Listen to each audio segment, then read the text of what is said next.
നമസ്കാരം. റിലീസ് ചെയ്യപ്പെട്ട ലാലേട്ടൻ സിബി മലയിൽ കോമ്പോയിലെത്തിയ ദേവദൂതന്റെ 4K പതിപ്പ് തിയേറ്ററുകളിൽ ഇന്ന് 8 ദിവസങ്ങൾ പിന്നിടുകയാണ്. റിലീസ് ചെയ്യപ്പെട്ടിരിക്കുന്ന ഈയൊരു ചിത്രം ഇന്ന് തിയേറ്ററുകളിൽ വൻ വിജയമാണ് നേടിയിരിക്കുന്നത്. ചിത്രത്തിന്റെ 8 ദിവസത്തെ കേരള കളക്ഷൻ അപ്ഡേറ്റ് ആണ് ഈ ഒരു വീഡിയോയിലൂടെ നോക്കാൻ പോകുന്നത്.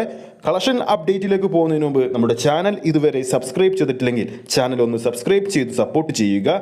ഈ വീഡിയോ ഇപ്പോൾ തന്നെ ഒന്ന് ലൈക്ക് ചെയ്യുക. മോളിവുഡിലെ ഒരു കൾട്ട് ക്ലാസ് വിഭാഗത്തിൽപ്പെടുന്ന ചിത്രമാണ് ദേവദൂതൻ.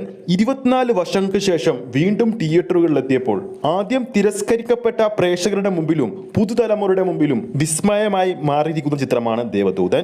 ദേവദൂതന്റെ 4K പതിപ്പിന്റെ 8 ദിവസത്തെ ട്രാക്കിംഗ് കേരള കളക്ഷൻ അപ്ഡേറ്റിലേക്ക് പോകുമ്പോൾ റിലീസ് ചെയ്ത ആദ്യ ദിവസം, അതായത് റിലീസ് ചെയ്യപ്പെട്ട ആദ്യ ദിവസം കേരള ബോക്സ് ഓഫീസിൽ നിന്നും 25 ലക്ഷം രൂപയാണ് ചിത്രം സ്വന്തമാക്കിയത്. രണ്ടാം ദിവസം അത് 31 ലക്ഷം രൂപയും, മൂന്നാം ദിവസമായ ആദ്യ ഞായറാഴ്ച 42 ലക്ഷം രൂപയും, നാലാം ദിവസം 20 ലക്ഷം രൂപയും, അഞ്ചാം ദിവസം 19 ലക്ഷം രൂപയും, ആറാം ദിവസം 17 ലക്ഷം രൂപയും, എട്ടാം ദിവസം അതായത് ഇന്ന് ഇതുവരെ ട്രാക്കിംഗ് കളക്ഷനിലൂടെ മാത്രം ചിത്രം നേടിയിരിക്കുന്നത് ഏകദേശം 14 ലക്ഷം രൂപയാണ്.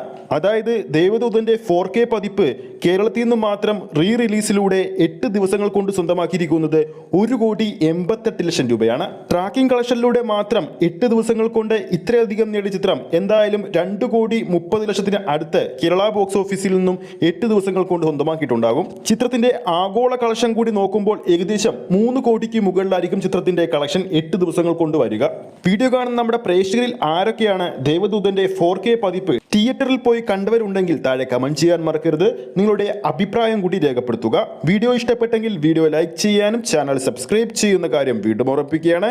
ഫേസ്ബുക്ക് പേജിലൂടെയാണ് ഈ ഒരു വീഡിയോ കാണുന്നെങ്കിൽ ഫേസ്ബുക്ക് പേജ് ഫോളോ ചെയ്യുക. അടുത്തൊരു അപ്ഡേറ്റുമായി നമുക്ക് വീണ്ടും കാണാം.